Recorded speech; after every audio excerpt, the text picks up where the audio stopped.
Our presenter just wanted me to cut out half her introduction so she can speak for herself. So, okay. But she really is something. Let us start with a quick prayer. Our loving God, we thank you for allowing us to gather again in your house of prayer. Lord, we thank you for all the goodness that you have bestowed upon us throughout our lives. And Lord, we thank you for bringing us to this moment. Lord, we ask that you bless our presenter, let her speak, Lord, with the knowledge that you have given her, with the experiences that you have given her, with the love that you have given her. Let every heart here be open to what she has to say. All this we ask in the name of your Son, Jesus the Christ. Amen. Okay, thank you all for being here for our fifth Sunday program. The Association of the Study of African American Life and History and with the Carter G. Woodson branch, in conjunction with the church school, has carried on these fifth Sunday programs for decades, and we're going to keep them going for decades as it is. Our presenter this morning is retired Ambassador Elizabeth Davenport McCune. She's no stranger to Shiloh because she is a member of the Carter G. Woodson branch here at Shiloh. She was with us, she's been with us on quite a few occasions. She was here for a short while last Sunday to make sure a PowerPoint presentation would run smoothly. You'll see that on the left and right on the wall. And she was here the fourth Sunday in February to witness the presentation from Deaconess Judy Williams on Lucy Diggs Slow for the Black History Month program, and she remained for the HBCU Sunday worship services. And she tells me she enjoyed herself. Now, this is where she cut off all of her her introduction. Okay, she will speak about the experiences of her father, the late Colonel Clarence Davenport Jr., who was the sixth African American to graduate from the U.S. Military Academy in West Point, New York, and the first African American cadet from the state of Michigan.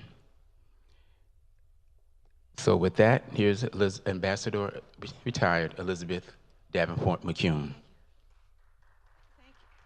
Thank you. I just want to, can everyone hear me, including those in the back? Okay. First of all, good morning. How are you? I'm just delighted to be here, and thank you all for coming out. I have a question of you. Do you know what the U.S. Military Academy is? Just raise your hands. Yes, the gentleman back there. Yes? Yeah, an answer.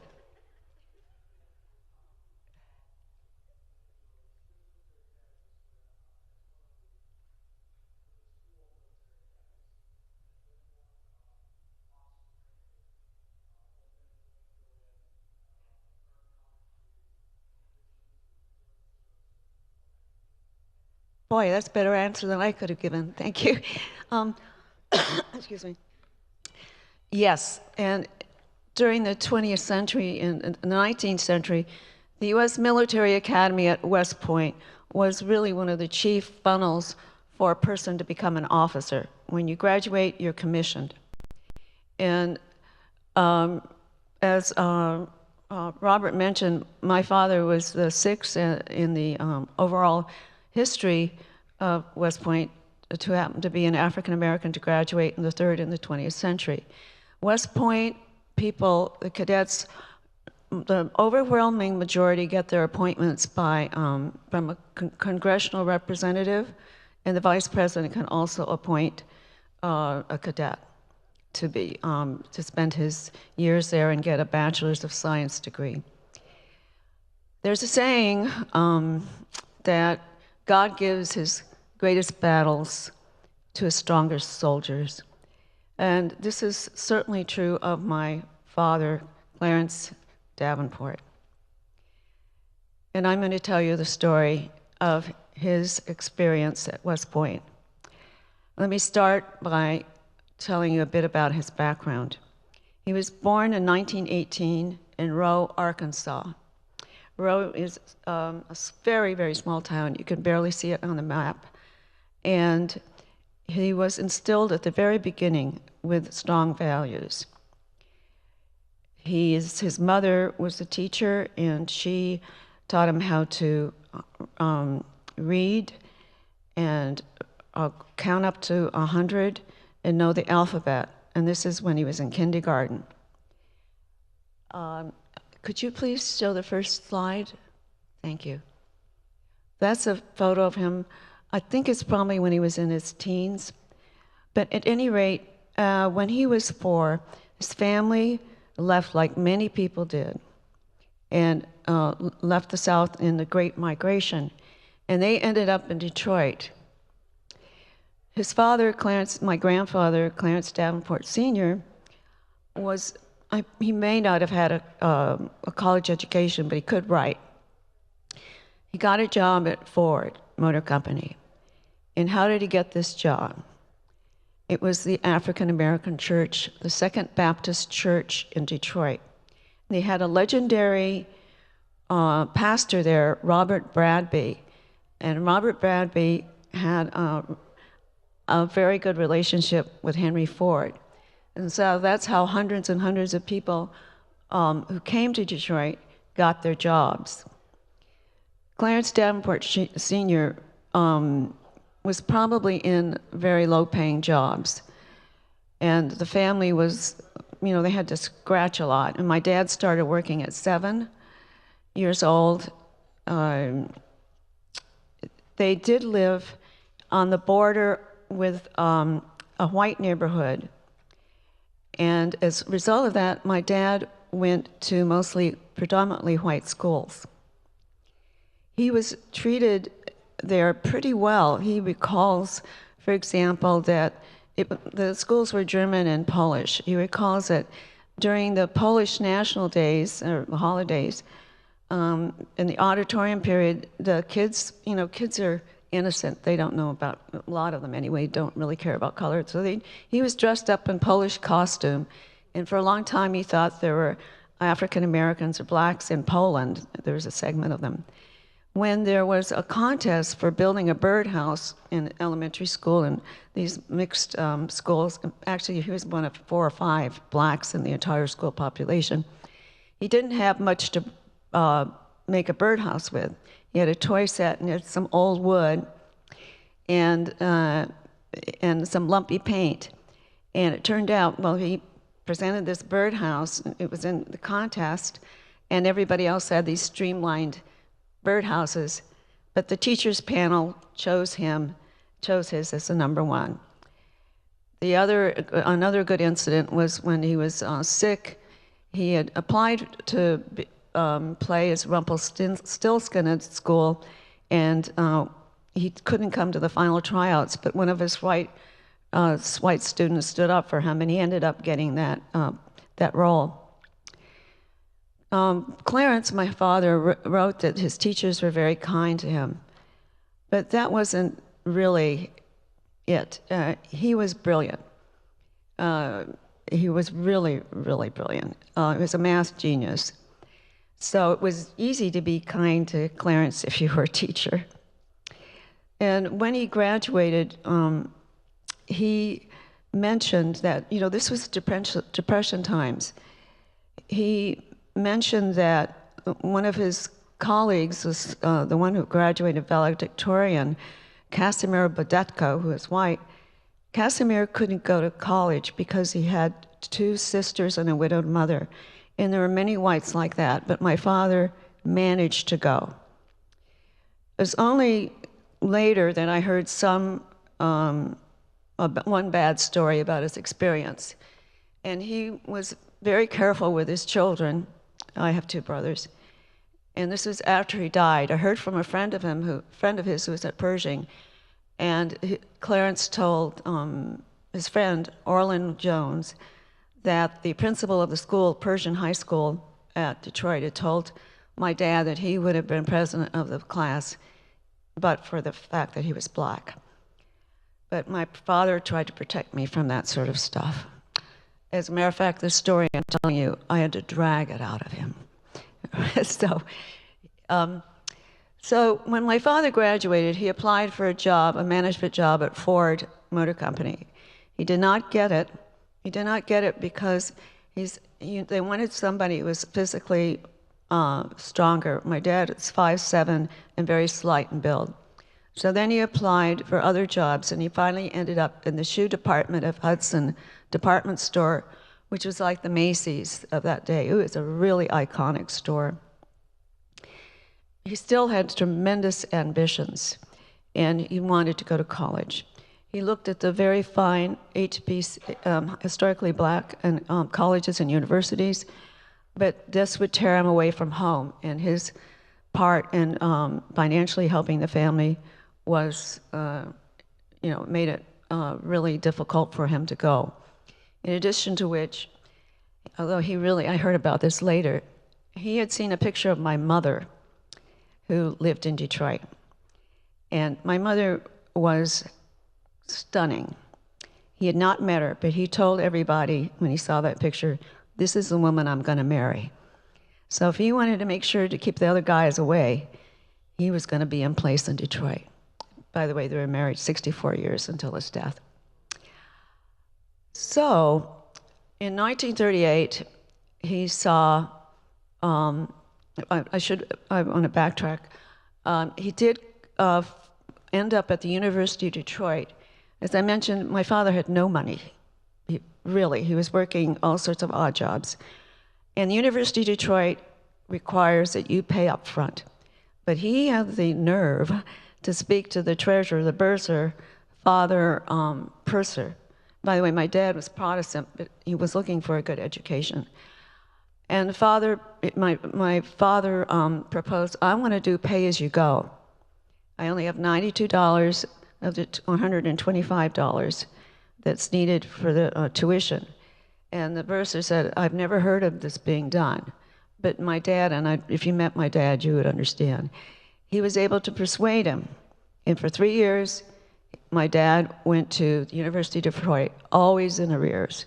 Because they did the strict standards that they usually had, they wouldn't allow him to re-enroll. You had to be paid up.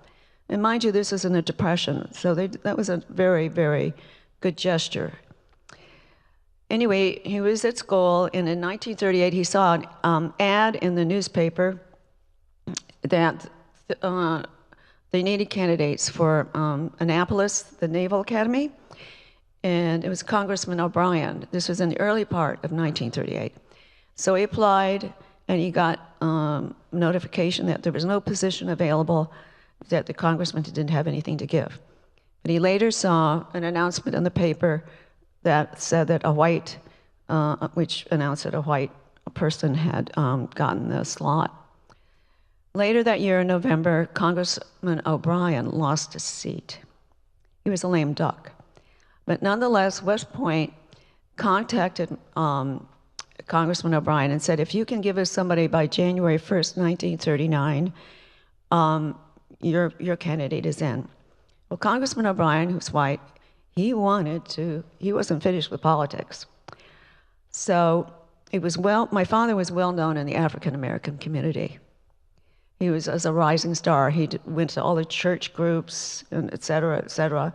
And so they, as soon as this became announced, a precinct worker named Mabel Flack contacted Dad and said, how would you like to go to West Point? And he was flabbergasted because he had been told they had nothing, basically. So he decided, I'll go for it if this is really available. And he and Mabel Flack managed to persuade University of Detroit again to send his transcripts to West Point. And having seen that, West Point said, he doesn't need to take the academic exams, he's in on academics. You also needed to have letters of recommendation. And in those days, it was a big deal to get a job at the post office. And my dad applied especially Christmas season, because you get overtime. So my dad had applied for post office jobs, and he got a lot of to whom it may concern letters. These to whom it may concern letters did not say Clarence Davenport would be a great post office worker. They were generic. They more or less said, Clarence Davenport can walk on water and do all this sort of stuff. He could have been president of the United States based on these letters. So he had those letters, the recommendations, and the final thing was the physical. And my dad was familiar with some of the history of West Point and how difficult it was. So he had a private physician in Detroit give him a physical, and he was A-OK, just in case the military wanted to trip him up at the beginning.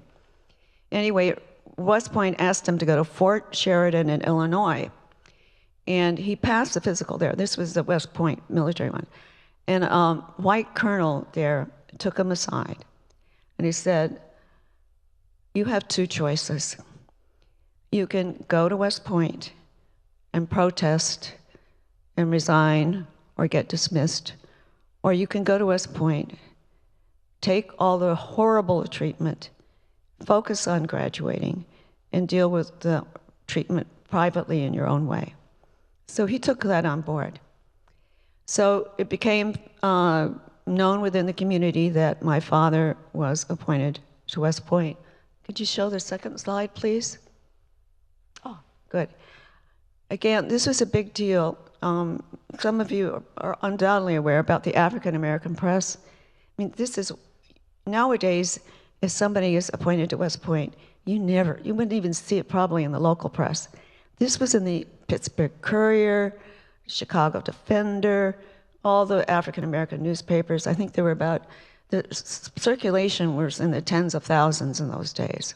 This is a real big deal, really big. And Dad said he wanted to be a pioneer, and that was one of the reasons he decided that he was going to take whatever it took to graduate. Can you put the next slide there? I want to talk a little bit about West Point's history. This lithograph that you see is from a magazine, Puck. It was published in 1880, and it shows an African American being slashed with whips.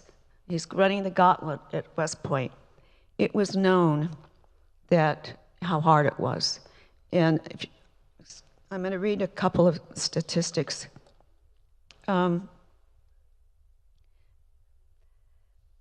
Between 1870 and 1889, 23 African Americans were appointed to West Point, but only 3 graduated. In its first 133 years of existence, that's 1802 to 1935, over 10,000 white cadets graduated from the United States Military Academy at West Point. In stark contrast, only 3 African Americans graduated. That was Flipper, Anderson, and Young. And think about it. They're African Americans paying tax dollars, et cetera, otherwise working for the country, and that's all they got in a military academy. You may be wondering, what about the Naval Academy? The Naval Academy was even worse. They had their first naval cadet, African American, in 1949. Could you put the next slide in, please? I realize that this is too tiny for you to read the statistics, but in a way it's a metaphor for what it was like for African Americans. This represents the interwar years, and this was in one of the African American papers. Of an army of about over 100,000, only about 4,000 were African American. There were 5 officers. 3 of them were chaplains, 2 of them were instructors. There were 11 warrant officers, and everybody else was enlisted. Think about it. I mean, we've really come a long way, but we have a lot more to do. But let me continue now. Next slide, please. So my father is a cadet dressed in his uniform, full dress uniform. My father entered West Point in July of 1939. And it's hard for a plebe, that's what they call you in your first year, but it was even harder for him as an African American. He was subject to silencing. And this is a practice that was continued on into the 20th century, begun with Flipper and others. Flipper was the first graduate. What silencing means is that no cadet, no white cadet, no staff, no faculty will talk to you except in the line of official duty. That's it. The only exceptions were the clergy, white clergy, and they did speak to my dad. He endured this his entire time he was there. There was one white cadet, he said, who wanted to befriend him, and my dad declined, and he declined because he knew that this white cadet would be punished and suffer all sorts of repercussions. At the time, my father entered. There was also another African American who entered at the same time. Can you show the next slide? His name was Robert Treswell. So they were theoretically, they came in at the same time, but they were in singles. Unlike their white counterparts, they had no roommate. And this is very important at West Point because your roommate can help cover you. If it makes you less likely to get demerits, that person can cover you. And the way they organize West Point is they do it by height. And so my father was in G Company, and Treswell was in another company. When they saw each other, they were friendly, and et cetera. But you know, they weren't together. They basically didn't see each other very much during their time there. What else happened? Well, my father was, as I mentioned, he was harassed more than the others. And at the mess hall, they have this system for plebes, which is sit up. If an upperclassman tells you to sit up, you sit up and you stop eating for a short while. There's another order, fold your napkin. Fold your napkin means that you fold your napkin and you don't eat for the entire time.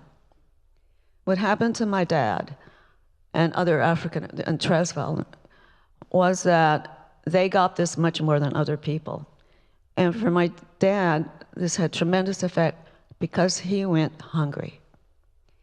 And he used his limited allowance to get candy and cookies at the little canteen they had. But finally, he wrote his mother, and she started sending him cookies, et cetera, and that really helped supplement things. He mentioned that at one point when he was not eating at the table, sitting up straight, one white officer was inspecting everybody and seeing what they were doing. He asked my dad, "Why aren't you eating?" And my dad said, "Because I'm not hungry, sir." And Dad said you could hear the sigh of the relief of the other white officers because my father hadn't protested. And he said, this was along with the guidance that he had been given by that white colonel in Fort Sheridan. If he wanted to stay, he's going to have to let these things roll off a duck's back. During Christmas time as a plebe, he got a call to come to see the cadet commandant. And he thought, oh, wow, you know, because he knows I've been given such bad treatment, I'll be getting a pass. On the contrary, the cadet, that commandant told him, Davenport, we don't want you to go to any of the receptions during Christmas. And if you show it's possible, you'll be dismissed. And my dad said, yes, sir, and turned around, and he was remembering what that colonel had told him. Thank you for the 10 minutes. You can imagine that given the diet that my dad had, he got in some medical trouble. The medical trouble ended up in his having lockjaw, and he nearly died at West Point because of that. I will mention one other thing that my dad endured, and that was in his final year. Demerits really mean a lot, and even though he's in a single, he had low demerits. But as it came to our holidays when you could get passes, he mentioned that a tactical officer deliberately gave him demerits undeserved willy-nilly. and he couldn't get a pass to go to New York City. He rarely, like the other candidates, got passes. My father did graduate, and I'd like to show, I think we're at the clip, am I not right, Christine? Oh, I'm sorry. When he did graduate, this was again covered in the African American press, and the achievement that he and Treswell made, I mean, people were celebrating. It was a great thing. And there was a clip made of this. Could you show the clip now? It's from a film by Frank Capra called The Negro Soldier. And it was designed to recruit African Americans. And if you don't blink your eyes, you can see my dad getting his diploma from Undersecretary of War Patterson. I'm going to talk a little bit more to... This morning, I have a GI report I think you'll all be interested in. This is an official statement from the War Department. In the present World War, there are more than 5 times as many men with high school education in our armed forces than were in World War I. This has meant an increase in officer candidates. Official figures tell us in the present war, there are 3 times as many colored officers as in World War I. From a score of different schools, men have earned their commissions and taken their place alongside those who come from any one of the hundreds of ROTC schools and the greatest of all military institutions, West Point. It's coming.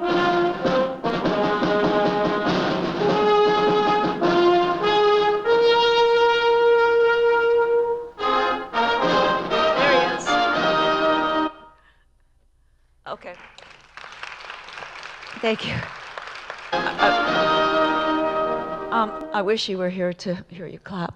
But when my dad graduated, people knew what they had done. And everyone stood up. He got a standing ovation from the people there.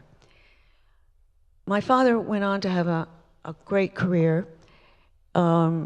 He made many firsts after this. And he also, of course, paved the way for many others who followed him. And when he had retired, excuse me, when he retired, he joined a group of 1943 graduates, and there was a sort of redemption and reconciliation with those white candidates who were still alive. And can we do the next slide, please? When my father died in 2007, those people insisted on being his pallbearers. I don't know if you notice, this is at Arlington. Those people are white. And one of those people in the class of 1943 who didn't talk to him he was Lieutenant General William Knowlton, who was a superintendent of West Point. It's a wonderful story, I think, of redemption and forgiveness. Finally, the last slide. My father got a funeral with full honors. This story, let me conclude by just summing up a few things that obviously it was very difficult for African Americans the pioneers to get through West Point. There is a possibility of redemption with those who have done bad things to you. The African American church and the African American newspapers played a huge role in giving support to people like my father. And we're in a bad situation today. I mention that because my father had a website on Arlington National Cemetery. It was on March 14th of 2025, because of the current administration's policies, articles from West Point, from the Washington Post and USA Today were deleted. You know what's going on. The West Point itself, they've been told to stop all diversity DEI programs, and they're working to, believe me, they've done quite a bit. The Naval Academy announced a few days ago that they will no longer be applying affirmative action, and their library is going to be purged of anything to do with DEI. It may sound like an exaggeration to you, but it's like we're being erased. You may have seen or heard of the latest executive order on the Smithsonian Institute, and particularly targeting the National Museum of African American History and Culture. Make no mistake, this person's humble opinion, we are being deleted. They don't. And not just African Americans, but sympathetic white people of anybody of any color. Now, I was devastated when I saw that my father's stuff had been deleted. And what did I do? I called Mary Buckley. I belong to the Association for the Study of African American Life and History. And by the way, I belonged a long time ago, Robert. I was at Elnora Lewis's memorial. She was the former president. I would like all of the members of ASALH, the Carter G. Woodson branch, to please stand up.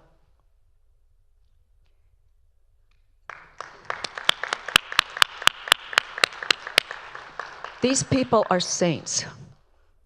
Ask yourself, do I want to be a saint? I have a sign-up sheet, and you can also talk to Robert Gunn, but we're really under attack. ASALH is a very small step. And if you want to take it to a higher level and also protest, there are all sorts of avenues.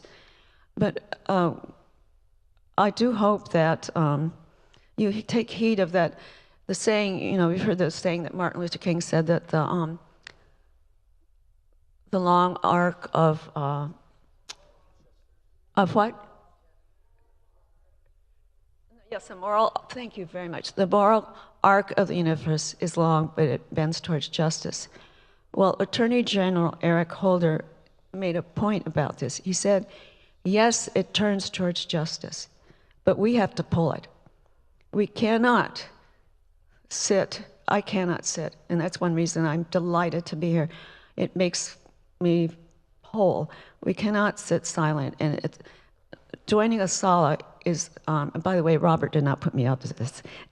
Joining ASALH is a very small step, and frankly, I love the people in it. It's a great way of networking. So with that, I close, and thank you so much for listening.